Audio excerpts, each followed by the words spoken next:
Yeah, beat the game, kind of. There's multiple endings to this game. Yeah.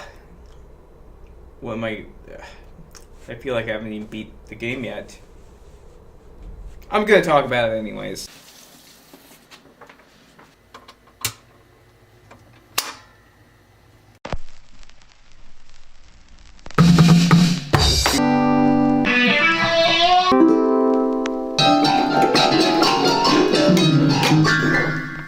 NieR Automata. So NieR Automata is an action RPG Japanese game. The game is set in a post-apocalyptic world, it seems like, where aliens invaded, and then now they're just robots, and people live on the moon, and there's like a bunker that people like send androids to go fight in Earth.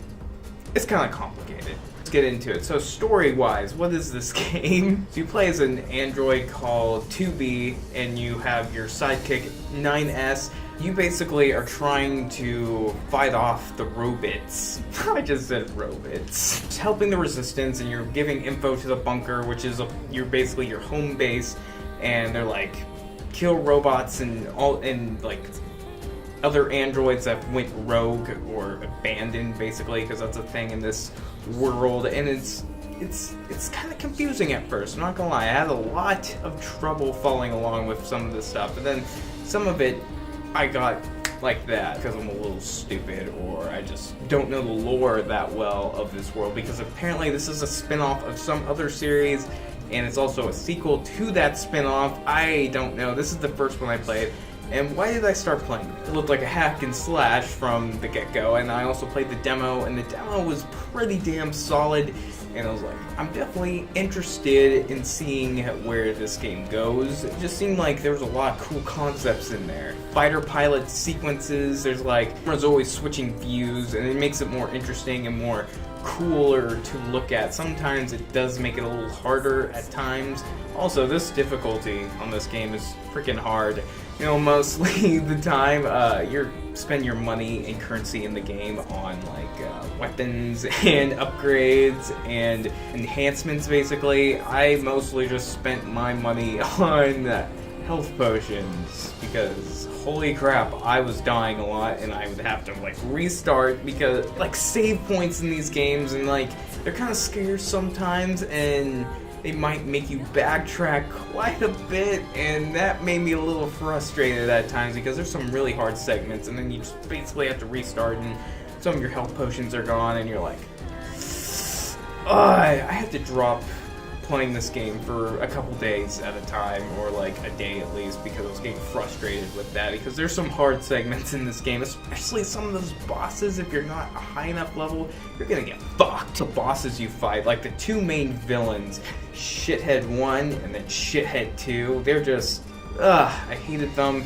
They didn't have good backstory either. It's just, I don't want to tell you, but they're just total assholes for almost no reason, it seems like, except that they hate humans, or they want to copy what humans are. But the thing with this game, it's actually super fun. The combat's really awesome. It's an open world. I was kind of hoping it wasn't, because open world games are so time consuming, and I was hoping to get this really nice linear game, because, I don't know, I'm simple like that, and there's so much stuff to do in open world games. But the thing is, with this open world game, the side quests aren't that fun, especially trying to find them on your map.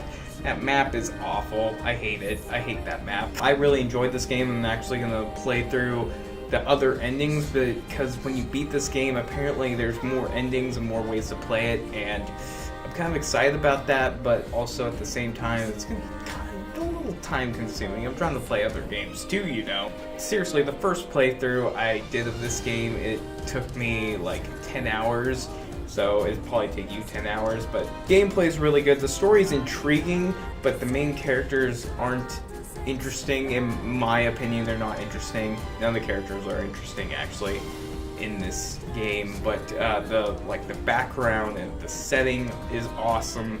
There's some concepts thrown in there that, like, that kind of remind me of iRobot, with the robots having emotions at one point. I seriously enjoy playing it. The combat's super fun and satisfying, especially when you get it down, you're just kicking ass and not even getting a hit on you, and you feel really good. Destroying robots is a really good feeling too. So anyways, if I was to rate this game, I would probably give it a 4 out of 5 because it does have lots of replay value, and the story is interesting. The characters aren't though, but I mean, there's some things you can compromise, I guess. The environments are cool. The side quests suck. The map sucks, but all in all, it's a fun game, and I definitely recommend you play it when it's like on sale. Anyways, I hope you enjoyed this video, and peace!